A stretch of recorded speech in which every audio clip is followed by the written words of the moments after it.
He has my 6-year-old in the car. He won't let him out, and he's driving back and forth, back and forth, back and forth.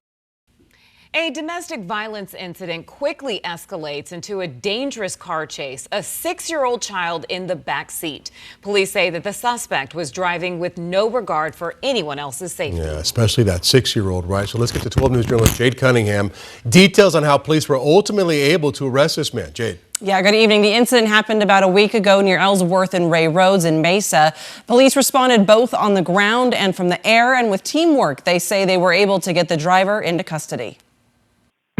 He has my 6-year-old in the car. He won't let him out. A terrified mother. He's drunk. Okay. Speaking with 911, pleading for help. A woman called in the Mesa Police Department as she was delivering food. Our victim came up to her and said she needed help as she was being assaulted by her boyfriend. Shortly after, other people came to try to assist, and he also began to assault the neighbors. That's when police say the boyfriend, 35-year-old Denzel Franklin, ran. He got his 6-year-old child and put him in the back seat and drove off. Falcon is exiting Broadway right now. Officers were able to locate the vehicle as it was driving erratically, not following any laws, lights off, exceeding speeds of over 90 miles per hour. High rate of speed still, coming up through a red. At one point, Franklin runs a red light, almost hitting a passing car. Blue the light just about wrecked out with somebody.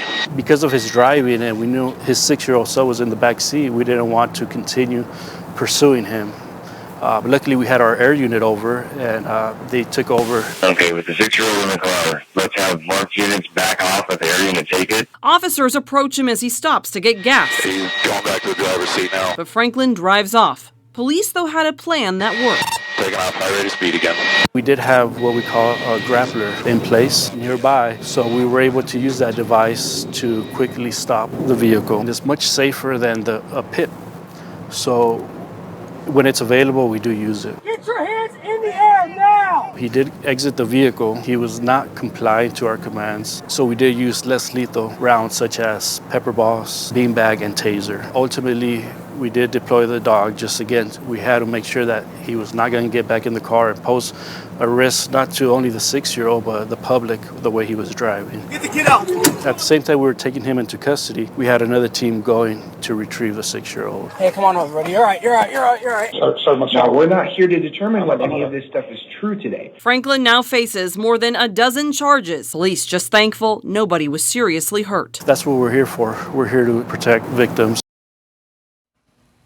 Now, as you saw there, the 6-year-old, it appears, was not wearing a seatbelt either, so there is no telling what would have happened if that car actually hit something or crashed in some other way. It truly is amazing that these officers were able to stop that car safely. Yeah, and also that they changed their tactics, too, because a lot of times you see these high-speed chases, the officers are right behind the suspect, suspect crashes, right, and something bad happens, but using the air support probably helped, save this kid's life potentially. Yeah, absolutely. I mean, it definitely was teamwork, according to law enforcement, and again, you saw it all kind of play out. It really was remarkable to watch. And then at the end, he gets bitten by the dog, too. Yeah. So Oh, I saw, yeah. very bad night for him. Yes. All right, Jade, thank you.